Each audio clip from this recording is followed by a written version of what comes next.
তুমি রাজনীতি করো আর না করো, রাজনীতি তোমাকে ছাড়বে না। সমাজের নোংরা মানুষটা রাজনীতি করে চেয়ারে বসে যাবে, তুমি চারিত্রিক সার্টিফিকেট আনতে যাবে এমন ব্যক্তির কাছে যার নিজের চরিত্রের বালাই নাই। তুমি জন্ম সনদ আনতে যাবে এমন ব্যক্তির কাছে তার নিজেরই জন্মের ঠিক ঠিকানা নাই। বিপদে পড়লে নত জানু হবে ইয়াবাখোরের কাছে, গাঞ্জাখোরের কাছে। এই বাংলাদেশে গত 16 বছর ইয়াবা ব্যবসায়ী এমপি ছিল কি ছিল না? বিবারিয়াতে গাঞ্জাখোর এমপি ছিল কি ছিল না? ফেন্সিডিলখোর চেয়ারম্যান হয়েছে কি হয় নাই? ইয়াবাখোর মেম্বার হয়েছে কি হয় নাই? তুমি যদি রাজনীতি না করো, ইয়াবাখোর তোমার মাথায় কাঁঠাল ভেঙে খাবে। তবে রাজনীতি যদি প্রচলিত রাজনীতি করো, আমি কোনো গ্যারান্টি দিতে পারবো না। প্রচলিত রাজনীতিতে ধোঁকা ছাড়া কিছুই নাই। তবে আমি তোমাদের বলি, রাজনীতি যদি কোরআন সুন্নাহ মেনে করো, এ যুবক, কোরআন সুন্নাহ প্রতিষ্ঠার জন্য যদি রাজনীতি করো, যদি আল্লাহর নবীর আদর্শ প্রতিষ্ঠার জন্য রাজনীতি করো, আল্লাহর নবীর সুন্নাহ প্রতিষ্ঠার জন্য রাজনীতি করো, পরিষ্কার বলি 5 বছরের জন্য নয়, আজীবন ক্ষমতায় থাকতে পারবে। 56,000 বর্গ মাইলের বাংলাদেশ নয়, গোটা পৃথিবীর রাজত্ব করতে পারবে। আজকে তোমরা তন্ত্র মন্ত্রের রাজনীতি করে চেয়ারে বসে থাকো, কিন্তু পশ্চিমাদের গোলামি করা ছাড়া রাজনীতি করতে পারো না। ইসলাম মেনে রাজনীতি করো, পশ্চিমারা তোমাদের গোলামি করবে। আলোচনা লম্বা হয়ে যাবে। শোনো, এই যে প্রচলিত তন্ত্র মন্ত্র ism, secularism, democracy, nationalism, socialism আর ইসলামী রাজনীতির মধ্যে পার্থক্য আছে না নাই? দেখেন, আপনাদের কাছে তো খুব মনে হচ্ছে ডেমোক্রেসি, সেকুলারিজম কত ভালো। আমার কাছে 3টা উদাহরণ নিবেন তো আপনারা? কষ্ট হচ্ছে আপনাদের? ক্লান্ত হয়ে গেছেন? আচ্ছা, প্রচলিত রাজনীতিতে শাসকের মেয়াদ আছে না নাই? 5 বছর, 4 বছর, এরপরে ক্ষমতা ছাড়তে হয়। ইসলামী রাজনীতিতে শাসকের কোনো মেয়াদ নাই। আমি 3টা এক্সাম্পল দেব, মনে রাখবেন। 1, প্রচলিত রাজনীতিতে যিনি নির্বাচিত হন 5 বছর, 4 বছর ক্ষমতায় থাকবে। আর ইসলামী রাজনীতিতে যিনি সিলেক্টেড হন, রাজা নির্বাচিত হন, তার কোনো মেয়াদ নাই। এই 2টার মধ্যে পার্থক্য আছে না নাই? কেমন পার্থক্য? সে যদি জনগণের কল্যাণের বাইরে কাজ করে তারপরও 5 বছর থাকবে।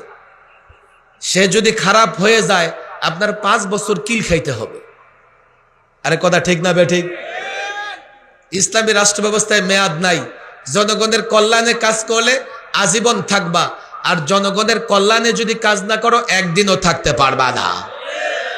পার্থক্য আছে না নাই? কয় নম্বর পার্থক্য? কয়টা বললাম? বলেন কয়টা বললাম? 1, 2, আমার দিকে তাকান, এটা মুখস্থ করে যেতে হবে। 2 নম্বর পার্থক্য, প্রচলিত রাজনীতিতে প্রার্থী দাঁড়ায়া যায়, আমারে ভোট দেন, আর প্রার্থী নিজে পয়সা দিয়ে কিছু লোকজন ঠিক করে রেখে অমুকের চরিত্র ফুলের মতো পবিত্র, দানবীর, এই সেই, এগুলা বলে কি বলে না? এবং প্রার্থী লক্ষ কোটি টাকা খরচ করে কি করে না? খেয়াল করে দেখেন, ইসলামী রাজনীতিতে প্রার্থী হওয়ার সুযোগ নাই, যদিও কোথাও কোথাও প্রার্থী হওয়ার সুযোগ আছে। 53 বছরের বাংলাদেশে আজ পর্যন্ত সরকারি জায়গায় মসজিদ নির্মাণ হলে মসজিদ ভাঙা হয়, কিন্তু সরকারি জায়গায় মন্দির নির্মাণ হলে মন্দির ভাঙা হয় না। অথচ মোদির দেশে 400 বছরের পুরনো বাবরি মসজিদকে শহীদ করে দেওয়া হয়েছে। 53 বছরের বাংলাদেশে আজ পর্যন্ত কোন অমুসলিম তার ধর্ম পালনে বাধাগ্রস্ত হয় নাই। অথচ প্রতিবেশী রাষ্ট্রে মুসলমান গরু জবাই করতে পারে না। গরু জবাই করলে 9 বছরের জেল। 2 জন মুসলিম নারী ফ্রিজে গরুর গোশত রাখবার কারণে ধর্ষণের শিকার হয়েছে। মাইকে আজান দেওয়া যায় না, খোলা জায়গায় নামাজ পড়া যায় না। মসজিদের মিনারায় উগ্র হিন্দুত্ববাদীরা গেরুয়া পতাকা টানিয়ে মসজিদের অবমাননা করেছে। তাদের দেশে সংখ্যালঘু নির্যাতিত হয়, অথচ তারা বাংলাদেশের বিরুদ্ধে অপবাদ চালিয়ে যাচ্ছে। তাদের চূড়ান্ত টার্গেট হচ্ছে এই বাংলাদেশে আগ্রাসন চালানো, বাংলাদেশকে হায়দ্রাবাদ বানানো, বাংলাদেশকে কাশ্মীর বানানো, এই বাংলাদেশের মা বোনদের উপরে টর্চার করা। আমি বলি, এ মুসলিম যুবক, তুমি ইতিহাস জানো না। পৌত্তলিক কাফের বেঈমান পৃথিবীতে যত দেশে আক্রমণ চালিয়েছে সবার আগে নির্যাতন করেছে মা বোনদের উপরে। ইরাকে লক্ষ লক্ষ মা বোনের ইজ্জত সম্ভব নষ্ট করেছে, কাশ্মীরে করেছে, উইগরে করেছে, সিরিয়ায় করেছে, পারেনি শুধুমাত্র আফগানিস্তানে। কেন পারেনি জানেন? আফগানিস্তানি যুবকদের আত্মমর্যাদা আছে। 20 বছর আমেরিকা বোমা ফেলেছে আফগানিস্তানে, পুরো আফগান তামাতামা করেছে। এমন কোন বোমা, এমন কোন মিসাইল নাই আমেরিকা নেটো আফগানে নিক্ষেপ করে নাই। এক এক বোমা পাহাড়ে ফেলেছে, এই বোমা পাহাড় ভেদ করে নিচে গিয়ে পাথরের পাহাড়টার আকাশের দিকে তুলে ফেলেছে। তালেবান 20 বছর লড়াই করেও হার মানে নাই। আল্লাহ তাদের সহযোগিতা করেছেন।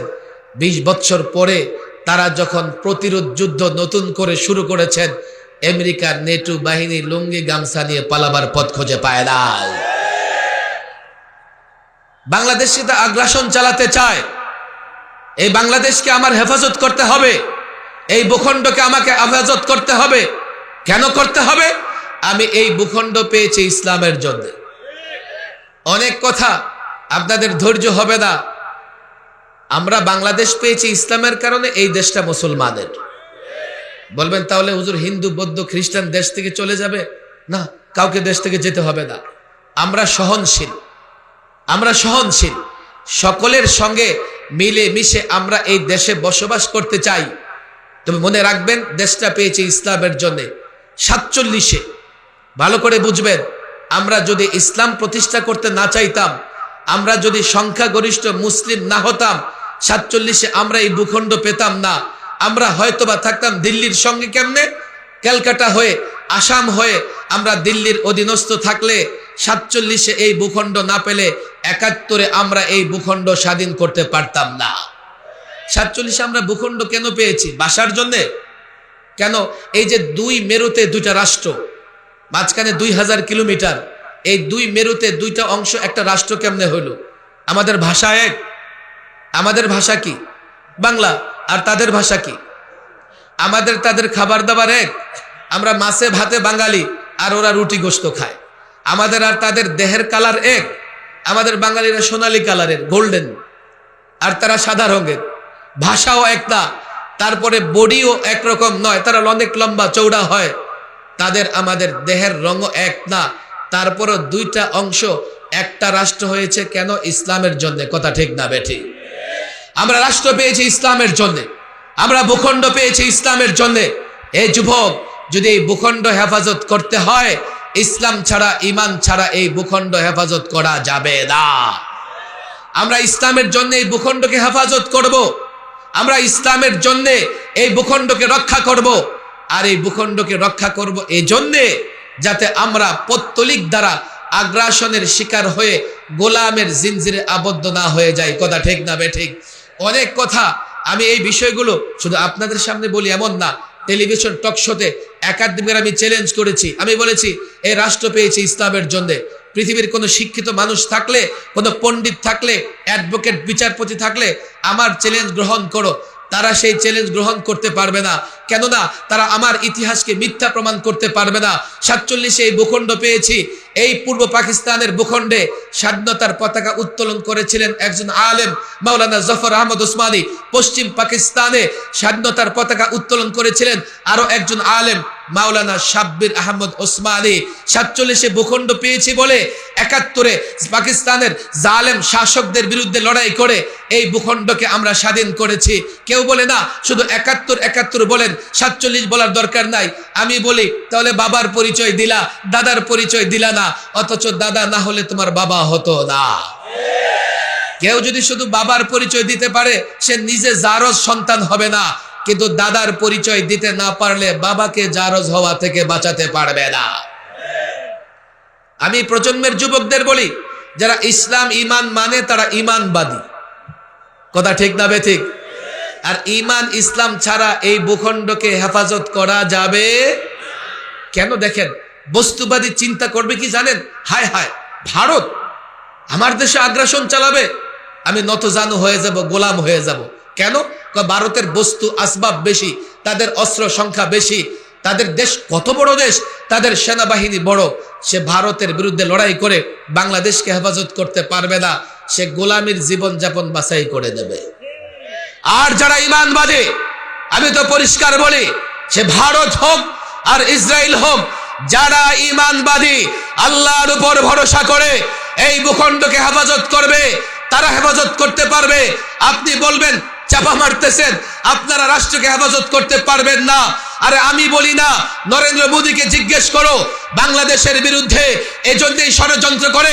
নরেন্দ্র মোদী জানে এদেশের ইমানদাররা চাইলে এই ভূখণ্ড হেফাজত করতে পারবে। এজন্যই তো 16 বছর পত্তলিক মূর্তি পূজারী শাসক আমাদের উপর চাপিয়ে দিয়ে আমাদের ইমান ধ্বংস করবার ষড়যন্ত্র করেছে।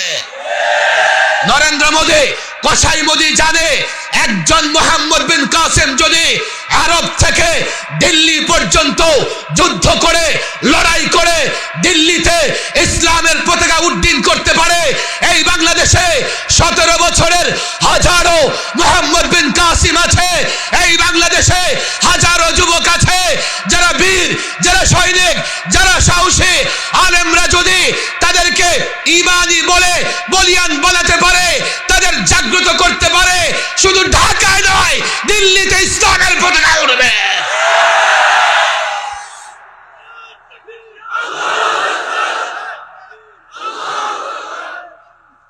আপনারা বলবেন হুজুর এটা কি সম্ভব?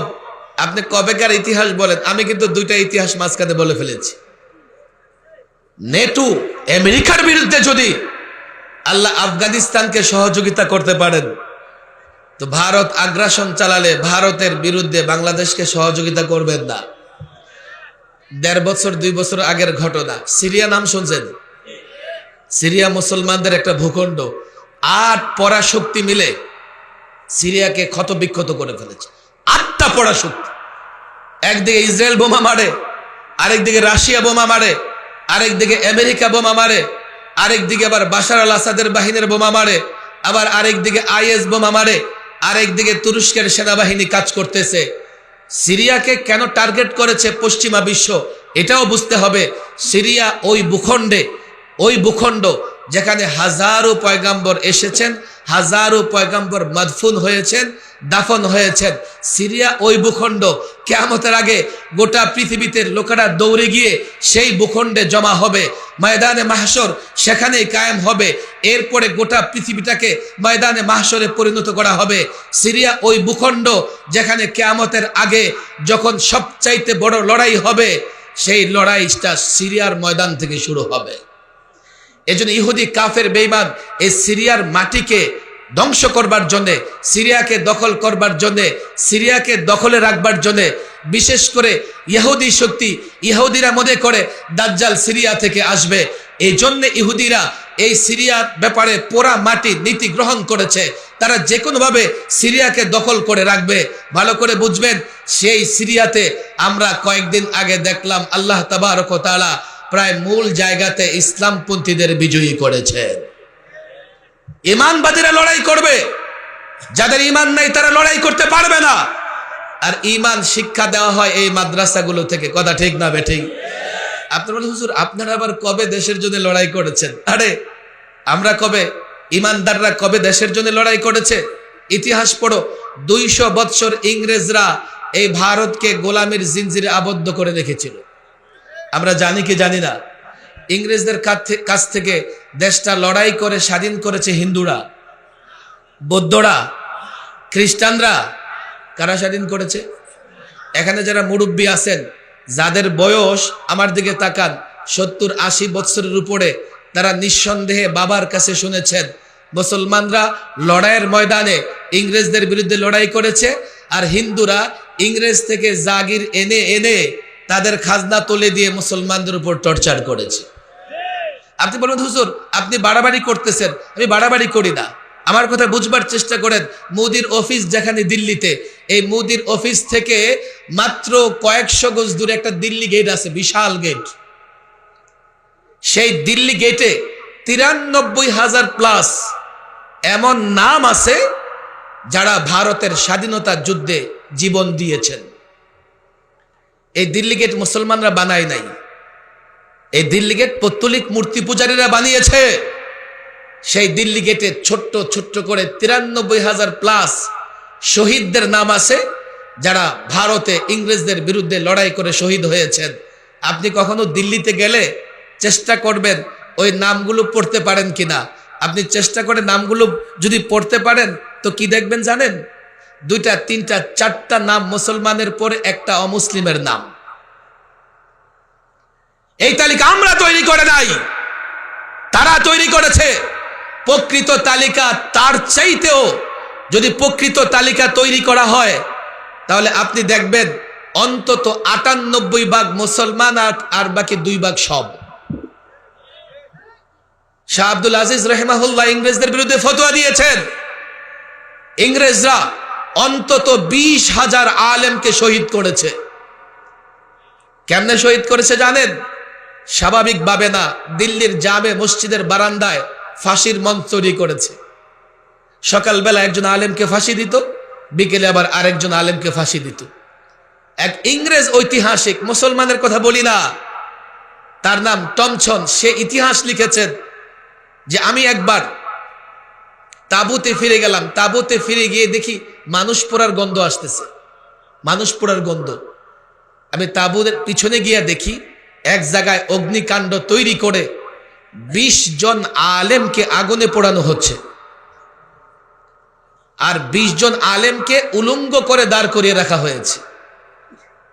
ইংরেজ ঐতিহাসিক বলেন, সে বলে আমার ঘটের শপথ, এই 20 জন আলেমকে বলা হচ্ছে দেখো তোমরা ইংরেজদের পক্ষে কথা বলো, তাহলে তোমাদের ছেড়ে দেওয়া হবে, আর না হয় এই যে 20 জনকে আগুনে পোড়ানো হচ্ছে তোমাদেরকে এইভাবে আগুনে পোড়ানো হবে। ইংরেজ ঐতিহাসিক বলেন চোখের সামনে 20 জন আলেমকে আগুনে পুড়তে দেখেও বাকি 20 জন আলেম রাজি হয় নাই, তারা ইংরেজদের পক্ষে কথা বলবে। ভারত স্বাধীন করেছে মুসলমানেরা, আলেমদের নেতৃত্বে করেছে।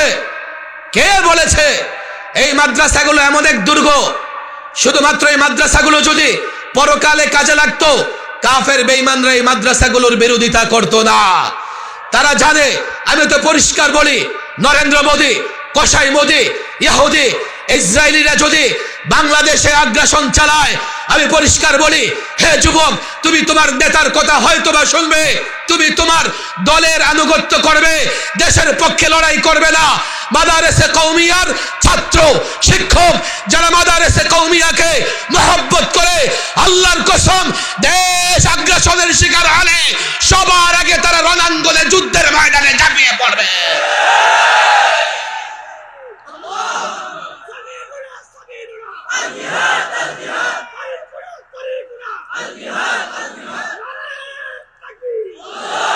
ইতিহাস দেখো, ভূখণ্ডকে হেফাজত করতে হয়।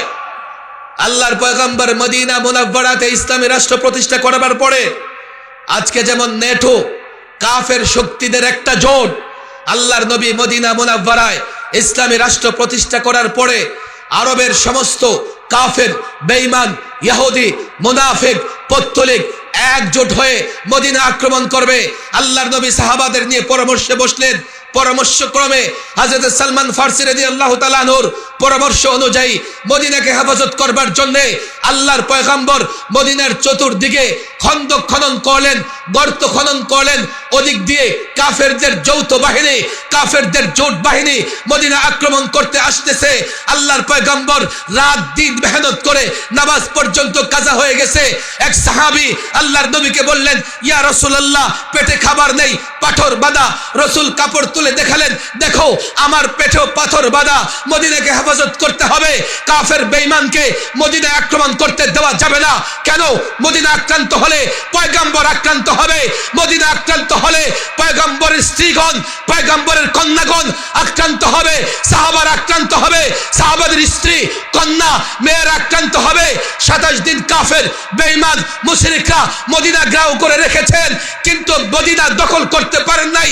সর্বশেষ আল্লাহ সাহায্য করেছেন, কাফের পরাজিত হয়েছে। 1500 বছর পরে এ যুবক, আমিও বলি, কাল বাংলাদেশ আক্রান্ত হলে আমি কোনো কিছু জানতে চাই না, দলীয় পরিচয় জানতে চাই না, বংশ পরিচয় জানতে চাই না। আল্লাহর পয়গম্বরের আদর্শ, সাহাবাদের চেতনা ধারণ করে ওলামাদের নেতৃত্বে ঐক্যবদ্ধ হবে।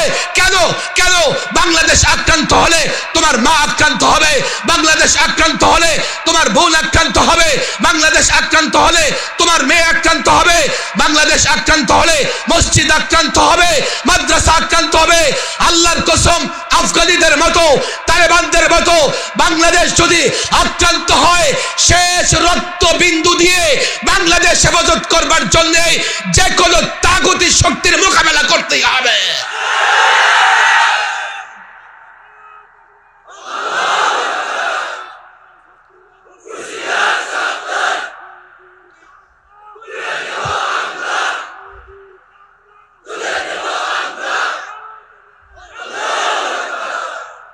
আপনারা বলবেন কি হুজুর, আমার দিকে তাকান, অনেক প্রশ্ন আপনাদের ভিতরে আসতে পারে, এই যুবকদের ভিতরে অনেক প্রশ্ন আসতে পারে। ভালো প্রশ্ন আসলে তোমরা ওলামাদের শরণাপন্ন হবে। আমরা আলেমদের সঙ্গে সম্পর্ক রাখবো তো ইনশাআল্লাহ। আলেমদের সঙ্গে সম্পর্ক নষ্ট করতে চায় মিস্টার ইবলিস। কথা ঠিক না বেঠিক? মিস্টার ইবলিসকে চিনেন তো? তার টার্গেট হচ্ছে কিভাবে এই যুবকদের সম্পর্ক আলেম থেকে বিচ্ছিন্ন করা যায়। তাফসিরের কিতাবে একটা ঘটনা এসে শুনবেন আপনারা। আমার দিকে খেয়াল করেন, আমার দিকে খেয়াল করেন। এক এলাকার কিছু যুবকের সম্পর্ক ছিল এক আলেমের সঙ্গে। মিস্টার ইবলিসের সহ্য হচ্ছে না, এই কয়েকজন যাও, আমার ইবলিস চেলা চামুন্ডা যারা আসো, ওই আলেম এবং যুবকদের মধ্যে সম্পর্ক ছিন্ন করে দাও। কিন্তু আলেম এবং যুবকদের সম্পর্কের ভিত্তি ছিল দ্বীন এবং ইসলাম। যুবক আলেমকে মহব্বত করতো কার জন্যে? ইবলিসের চেলা চামুন্ডারা অনেক কষ্ট করে সম্পর্ক ছিন্ন করতে পারতেছে না। খেয়াল করেন, ওরা ফেরত আসছে। মিস্টার ইবলিসকে আমি আগেই জানতাম তোরা পারবি না, আমারই যেতে হবে। এবার মিস্টার ইবলিস গেছে, গিয়া যুবকরা একটা প্রশ্ন করতেছে। কি প্রশ্ন জানেন? এই যুবক, এই মৌলবী তোমাদের মাথা নষ্ট করতেছে। আমরা মৌলবীরা বলে যুবকদের মাথা নষ্ট করি। কেমনে মাথা নষ্ট করে? এই মৌলবী বলে সব নাকি আল্লাহ করে। আল্লাহ যদি সব করে, তো তুমি যদি ব্যবসা না করো, আল্লাহ তোমার ঘরে খাবার দিয়ে যাবে। তুমি যদি ব্যবসা না করো, চাকরি না করো, আল্লাহ তোমার ঘরে খাবার দিয়ে যাবে। তুমি যদি জমি চাষ না করো, আল্লাহ তোমার ঘরে ফসল দিয়ে যাবে। এই মৌলবীরা তোমাদের মাথা নষ্ট করতেছে, মৌলবীর কথা শুনো না। যুবক কয়, না আমি মৌলবীর কথাই শুনুন। কয়, তাহলে তুমি আমার একটা প্রশ্নের উত্তর দাও। কয়, কি প্রশ্ন? কয়, তোমার আল্লাহ, প্রশ্নটা ভালো করে শুনুন, একটা ডিমের ভেতরে গোটা পৃথিবী ঢুকাই দিতে পারবে কি? যুবকের কাছে মাথা গরম হয়ে, হায় রে, একটা ডিমের ভেতরে এই প্যান্ডেলটা ঢুকবে? আপনাদের এই কি রামকৃষ্ণ ঠিকই ঢুকবে, আর একটা মুষ্টি ঢুকবে না। যুবক কয়, হায় হায় হায়, ডিমের ভেতরে আবার কি করে গোটা পৃথিবী ঢুকবে? যুবকের কাছে মাথা নষ্ট হইয়া আল্লাহর কুদরতের দিকে তার নজর না গিয়ে তার নজর গেছে ডিমের দিকে। এখন শয়তান কয়, কাজ হয়ে গেছে, যাও। আল্লাহর কুদরত নিয়ে যদি কারো ভেতরে সন্দেহ তৈরি হয়, তার ঈমান থাকে না। কথা ঠিক না বেঠিক? বাস, যুবকের কাজ শেষ। এবার গেছে মৌলবী সাহেবের কাছে। এই মৌলবী, এই যে যুবকদের মাথা নষ্ট করতেছো, একটা প্রশ্নের উত্তর দাও। মানুষের স্রোত দৌড়ে, তাফসীরের কিতাবে ঘটনা আসছে। কয়, কি প্রশ্ন? কয়, প্রশ্ন হচ্ছে, তোমার আল্লাহ একটা ডিমের ভেতরে গোটা পৃথিবী ঢুকাই দিতে পারবে কি? মৌলবী সাহেব যখনই দেখছে যে যুবক কি প্রশ্ন করতেছে, তোমার আল্লাহ, মৌলবী বুঝে গেছে এটা মিস্টার ইবলিস। আল্লাহ আমার তোমার হয়নি, আল্লাহ তো সবার। অনেক যুবক আসে না আমাদের কাছে গিয়ে কি বলে দেন, মৌলবী সাহেব আপনার ইসলামে কি এটা আছে? ইসলাম মৌলবীর বাপের। ইসলাম যতটা মৌলবীর ততটা তোমার। কথা ঠিক না বেঠিক? মৌলবী ইসলামের ঠিকাদারি দিছে। তোমারও ইসলাম, মৌলবীরও ইসলাম। সে যখন বলছে এ কথা যে তোমার আল্লাহ এটা পারবে কিনা, আলেম বুঝে গেছে এটা মিস্টার ইবলিস। আলেম কি বলে? হ্যাঁ পারবে। ইবলিস দেখেন অভিনয় শুরু করছে, হায় হায় হায় এই মৌলবী দেখি ব্যাকডেটেড। মৌলবী বলে ডেট ফেল করে ফেলেছে, আছে না নাই? মৌলবী দেখলে কয় ওরা প্রগতিশীল না। এরপরে কি বলে? ওরা ধর্মান্ধ, ওদের এক্সপায়ার ডেট শেষ হয়ে গেছে, ওরা সাম্প্রদায়িক, ওরা জঙ্গি, ওরা উগ্র। এই ধরনের গালি গালাজ করে কি করে না? মুসলমান দেখলে পশ্চিমারা করে, আর বাংলাদেশের কিছু বুদ্ধিজীবী নামের পরজীবী আছে, ওদের মৌলবী দেখলে ভাল লাগে না। আর আছে না নাই? আল্লামা মুফতি আমিন রহিমাহুল্লাহ দেখেন, আমি ব্যক্তিগতভাবে ওয়াজ শুরু করেছি পরে। আমি একটা সময় টেলিভিশনে অনেক ইসলামিক টকশো করতাম। এক টকশোতে আমি একদিকে আর 8 নাস্তিক একদিকে, 8 জন একদিকে। ওরা 8 জন প্রশ্ন করে, আমি একা উত্তর দেই। আলেম ওলামাদের দোয়া এমন হইছে যে 8 জন প্রশ্ন করে ক্লান্ত হইছে, আমি উত্তর দিয়ে ক্লান্ত হই নাই। এখনো সার্চ করলে পাবেন, এটা হয়তো কোনো টেলিভিশনের ইয়াতে আসে। আল্লামা মুফতি আমিন রহিমাহুল্লাহ একটা ঘটনা বলতেন যে এক মাদ্রাসার ছাত্র ওই হাউজে বসে উজু করতেছে। তো কিছু মানুষ আছে মৌলবী দেখতে পারে না, এই মৌলবী কি করো? তো মৌলবী কয় কি করুম, আর উজু করতেছি। উজু করে কেন, আর কোনো কাজ নাই? চিন্তা করেন, না উজু করি, একটু পরে নামাজের সময় হবে। কয় শুধু তো খাওয়ার ঘুমাও আর কাপড়ের দাম বাড়াও। মৌলবী সাহেবরা বলে কাপড়ের দাম বাড়ায়, ওই যে বড় বড় জুব্বা পড়ে আর ওরা শর্টকাট পড়ে, মৌলবীরা বলে কাপড়ের দাম বাড়ায়। এই মৌলবী বলো হাউজে কয় বালতি পানি আছে? এই যে বলেন দেখি, জিন্দিগিতে কেউ তার বাড়ির হাউজের পানি মাইপা দেখছে?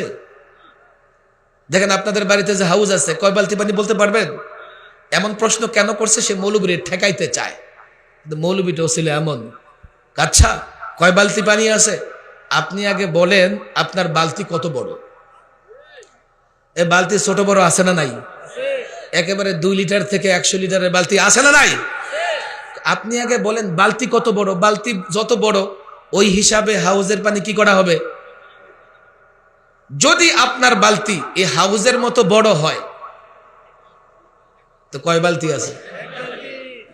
হিসাবটা হয় নাই। যদি হাউজের অর্ধেক হয়, হাউজের 3 ভাগের 1 ভাগ হয়, 4 ভাগের 1 ভাগ হলে এবার আপনি বালতি মাপেন, এরপরে হাউজের পানি মাপেন, যাক মাপেন। ইবলিস কো হায় রে মৌলবী, এই যুবকদের মাথা নষ্ট করতেছো, কি বলতেছো এগুলা? ডিমের ভেতরে গোটা পৃথিবী ঢুকে যাবে। ইবলিসও কিন্তু জানে যে আল্লাহ চাইলে পারে, কথা ঠিক না বেঠিক? সে মৌলবীকে ঠকাইতে চায়, ঠেকাইতে চায়, এই জন্য অভিনয় শুরু করে দিস। আমরাও দেখেন মাশাআল্লাহ, আপনারা তো দিনদার শ্রেণী, এই জন্য মাহফিলে আসছেন। আমি অনেক নাস্তিকের মোকাবেলা করছি টেলিভিশন টক শোতে। একবার এক নাস্তিক ছিল যার নাম শাহরিয়ার কবির, আসনা পলাইছে, থাকার তো কথা না, কথা ঠিক না বেঠিক? আল্লাহ মাফ করুক, 71-এ করেছে মুরগি চুরি, আর এই দেশে হয়ে গেছে মুক্তিযোদ্ধা, আছে না ভাই? ওর সঙ্গে টকশো হয়েছে আমার। কি উদ্ভট উদ্ভট প্রশ্ন করে, উদ্ভট টাইপের প্রশ্ন করে। আমাদের একবার ওই যে কিছু পাঠ্য বই হাতে নিয়ে এসে বলতেছে যে অতে উজু করি, এরপরে ওতে ওড়না পড়ি, এগুলো সব মৌলবাদী সাম্প্রদায়িক। উজু করি কেন আসলো? অতে অজগর আসবে, অতে অজগর আসলে তার সমস্যা নাই, অতে উজু করি আসলে সমস্যা। তার ভেতরে ইসলাম আছে না নাস্তিকতায় ভরা?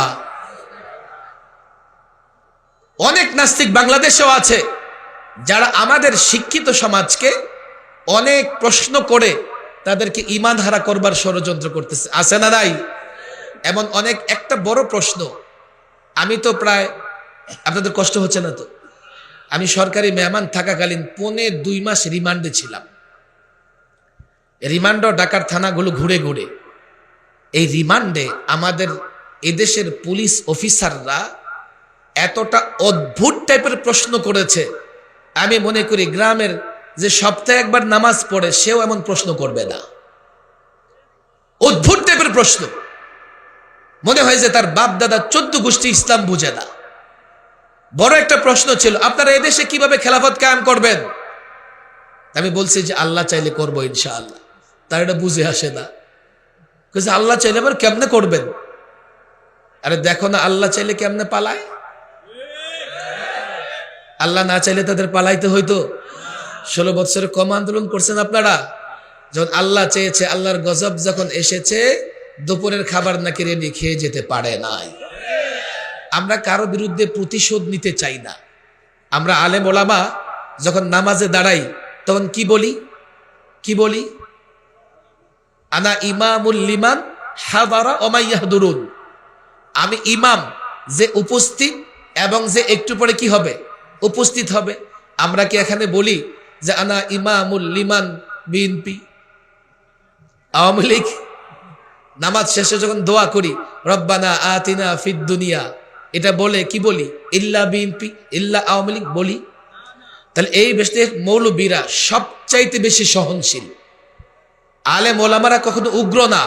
এই জন্য নামাজের ইমামতিতে যত দলের মুসল্লি আসুক সবার ইমামতি করায় কি করায় না? এরপরে যখন নামাজ শেষ করে তো সবার কল্যাণের জন্য দোয়া করে কি করে না?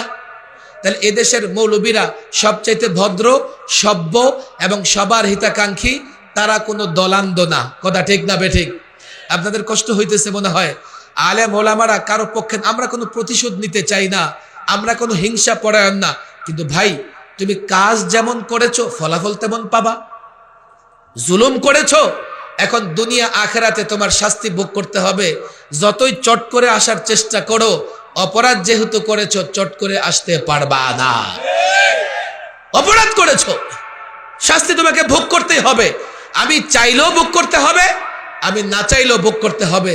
আমরা আলেমরা আগেই বলছি, না প্রতিশোধ নিতে চাই, না আমরা প্রতিহিংসা পরায়ণ, কিন্তু যেমন কর্ম তেমন ফল। কথা ঠিক না বেঠিক?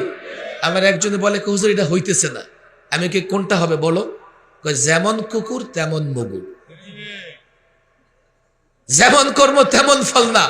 তোমরা যা করেছো তাই পাবা। আমরা প্রতিহিংসায় বিশ্বাসী না, কিন্তু আলেমদের যে কষ্ট দিয়েছো তোমরা। এই যে আমার মধুপুরী পীর সাহেব হুজুর বক্তৃতা করে গেলেন, 4-4টা ছেলে জেলে ছিল। আপনার একটা ছেলে জেলে থাকলে আপনি পাগল হয়ে যাবেন, অথচ একজন আলেমের 4-4টা ছেলেকে লম্বা মেয়াদে জেলে রেখেছে। আমাদের সঙ্গে জেলে যে আচরণ করা হয়েছে, রাত ভর বর্ণনা করলেও শেষ হবে না। আমি ছিলাম 1 নম্বর রুমে, 2 নম্বর রুমে মাওলানা আমির হামজা, 3 নম্বর রুমে মাওলানা মনির কাসেমি, 4 নম্বর রুমে ছিল মাওলানা মামুনুল হক। আমরা একাকি একটা রুমে দিনের পর দিন, রাতের পর রাত 24 ঘন্টা বন্দী ছিলাম। এমন কোনো দুর্ব্যবহার নাই যা আলেমদের সঙ্গে করা হয় নাই। রিমান্ডে থাকাকালীন আমি প্রায় বলি, এই 1.5-2 মাস রিমান্ডে বালিশ নিয়ে যাওয়া যায় না। যা কাপড় চোপড় পরনে আছে এর চাইতে বেশি নেওয়া যায় না। তো আপনি দিনের বেলায় ঘুরলেন গাললেন, বসে থাকলেন, ঘুমাবেন কেমনে? মাথার নিচে কিছু একটা দেওয়া লাগবে তো, বালিশ তো নাই। তো আমরা ওই যে পানি ভরা বোতল, এটা মাথার নিচে দিয়ে ঘুমাইতাম 1-2 ঘন্টা। ঘুম থেকে উঠে দেখতাম এই যে পানির বোতলে যে র্যাকগুলো আছে না, এগুলো মাথায় ঢুকে যাইত। এক আলেমকে এতটা কষ্ট দেওয়া হয়েছে, অথচ আমাদের বিরুদ্ধে এমন কোনো অভিযোগ নাই যে আমাদেরকে একদিন বন্দী করে রাখতে পারে।